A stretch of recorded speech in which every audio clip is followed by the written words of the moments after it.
Welcome to Heat Check. We're going to look at the top 10 highest selling vintage denim items over the last 2 weeks on eBay. This video is sponsored by WeBuyOldJeans.com. At number 10 this week, we have this 1940s vintage denim sweet or barn chore coat. Look at this thing. Looks like it's in great condition. Maybe not a whole lot of barn and chore work actually done in this guy. Sweet or obviously one of those old school brands. You don't hear a lot of people talking about it. They're not one of the major big, players, but well respected and pretty well desired with that Sanfordized. Look close to that patch. Look at that, super cool. Certified washable. The American Institute of Laundering. Oh man, what a job that would be. Check out those buttons. The buttons are work of art here. Sweet or. Bunch of people trying to tear the jacket apart, a little bit reminiscent of the Levi's. Sweet or with those like arrowhead buttons, so cool. Definitely a brand you don't want to sleep on. They've got some cool stuff and maybe a little bit niche, but overall still beautiful and fantastic. Look at that. This looks like, and this is incredibly good condition. Either way, this one sold for $1,200 at the number 10 spot. Then next up, we have this 1950s Lee Ryder 101Z. This was dead stock, size 34 by 30. Look at that, fantastic. Beautiful patch. Flashers are so hard to keep intact. These things had to be locked away somewhere, I imagine. You can clearly tell they were folded up for a while, but probably not in the weather or in the sun because they look like they're in, they don't have any fading or any sort of weird discoloration. Which is hard to come by even on dead stock. There's that Lee Ryder's button. We've got a Talon zipper on this guy. Obviously the 101, the Z stood for zipper. They were a little bit ahead of the game with zippers. There's that Lee on the back side. This black patch would have been on the inside of the waistband. Size 34, Sanfordized, but still would shrink some. And we have that half selvage that Lee was known for. So super cool, beautiful pair. Like, you don't see these very often. Lee doesn't often make the list, but when it's dead stock in this good condition, it will make the list. This one sold for, after 18 bids, $1,580. Next up, we have this dead stock, says 1980s, Levi's 501 Redline jeans. These have never been worn. You can tell they're probably never been washed or anything like that. They look completely dead stock. There are a few things here that are a little off that would decrease its value. It's not actually a pair from the 80s, by the way. If you look back here, 1196. Oftentimes that 6 is on the left side of the date code, but in this case it's on the right side. That just happens depending on where it gets pressed. But this one was actually from 1979. So just there at the end of the 70s. Pair of Redline 501s. Let's take a look at this detail on the back. Or if we can, yeah, let's go back here. So look, the patch is gone. Patch is removed. I don't know who did that, or if this is like a discard pair or like an irregular pair or something like that. It's possible. Otherwise, it looks beautiful. Looks like it's in great condition. Obviously, being dead stock. Let's see. Yeah, they don't show us the back. Where's the back side? Show us the back side. Yeah, there we go. Yeah, so the patch is removed. That just happens. Some people took it off and maybe just they never wore it. Who knows? Either way, this one did just fine. This one, they got exactly what they're asking for. It sold for $1,600. Next up, we have a 1960s 558 XX. Really nice size. Size 46. One of the bigger size. Biggie obviously has a letter D. I'm imagining that is in the stamp for the factory code. So let's take a look. Beautiful color on this. This is basically the precursor, or this is one of those early Type 3 denim jackets. You can see the triangle angles down. But this is particularly special. The first of the Type 3s was the 557, which was cropped similar to that of the Type 2. But this one, the 558, is an extended jacket, so the waist comes down. It's not as cropped, which would have been more akin to what you would find on the later version of the 505s. So let's take a look here. There we go. 558 XX, size 46. Fantastic. There's the D stamp. This is an absolutely beautiful jacket.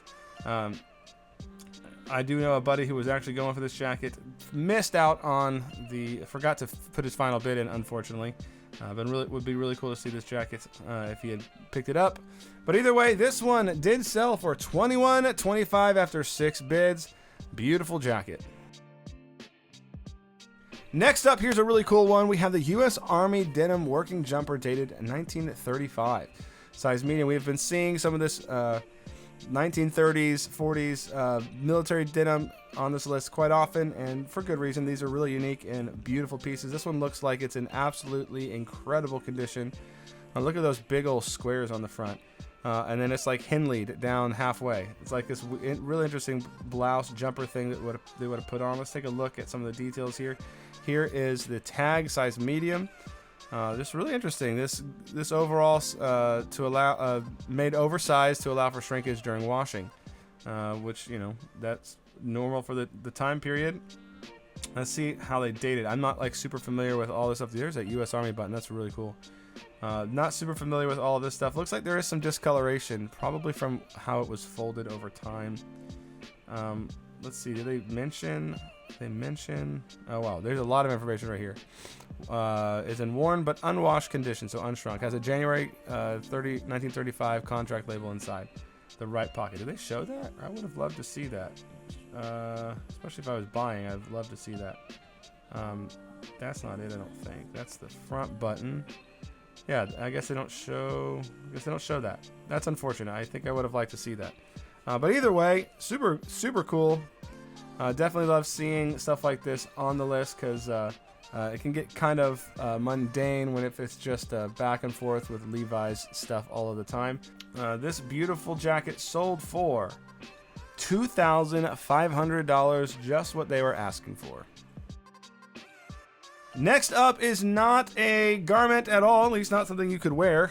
This is a 1950s Levi's advertising banner printed on actual selvage denim. These were given out to Levi's distributors and stores all over the country. And these pop up from time to time and are super beautiful. This one's unique and pretty interesting too. I'll show you here in a minute.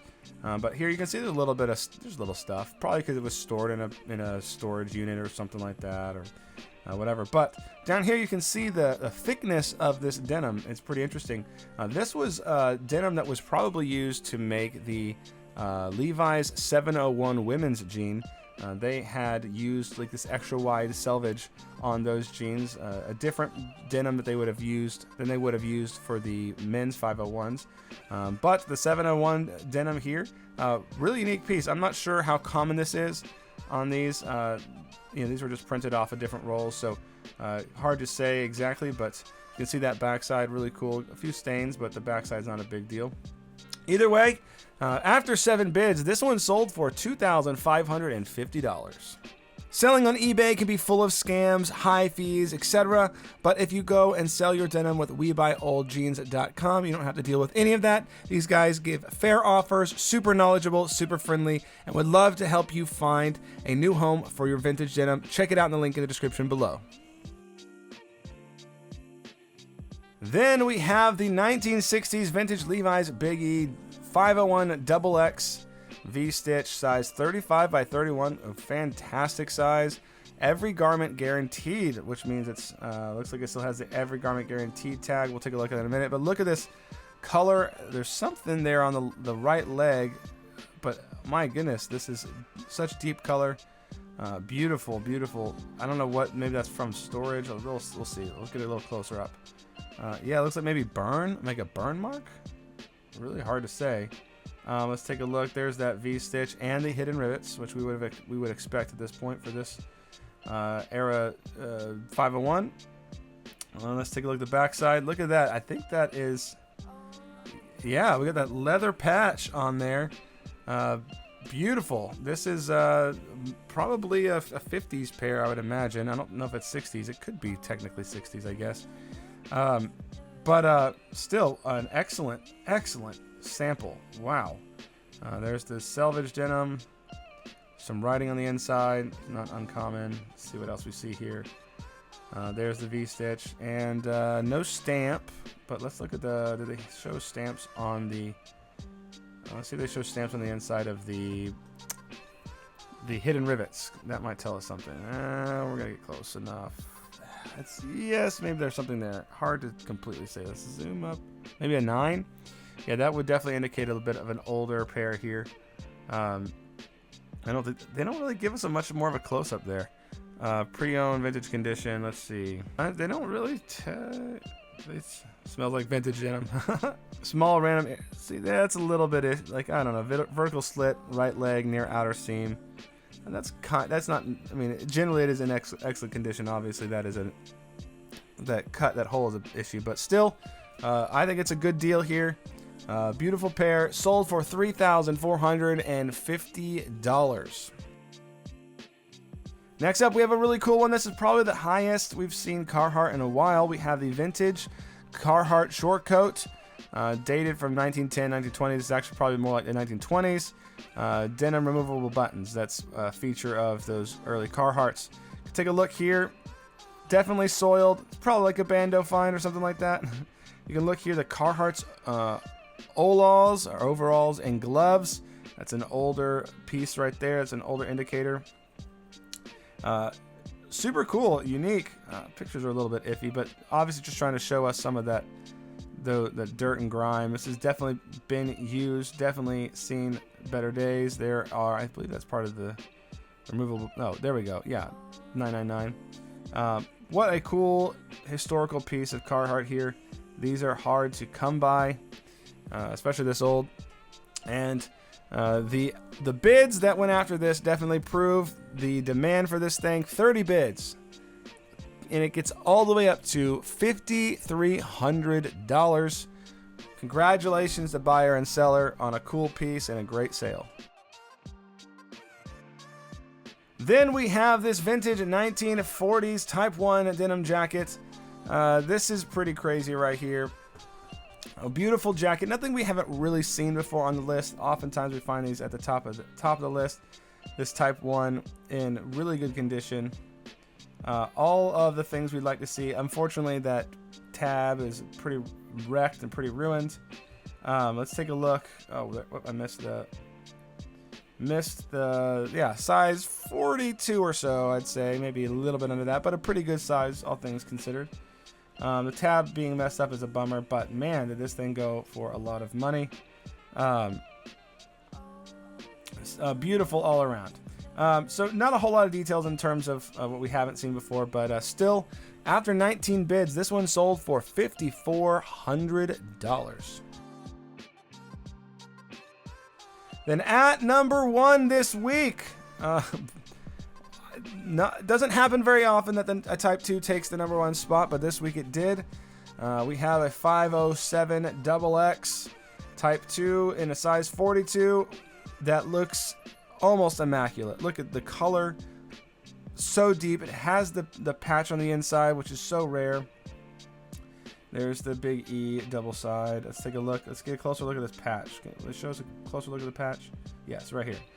It's Jackron, so it's on the little. It's not obviously not going to have the leather patch like the Type 1 would, but man, in terms of specimens for a 507, they do not get much better than this.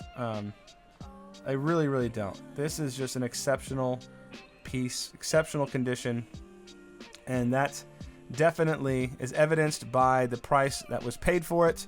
After 4 bids, sold for $6,951.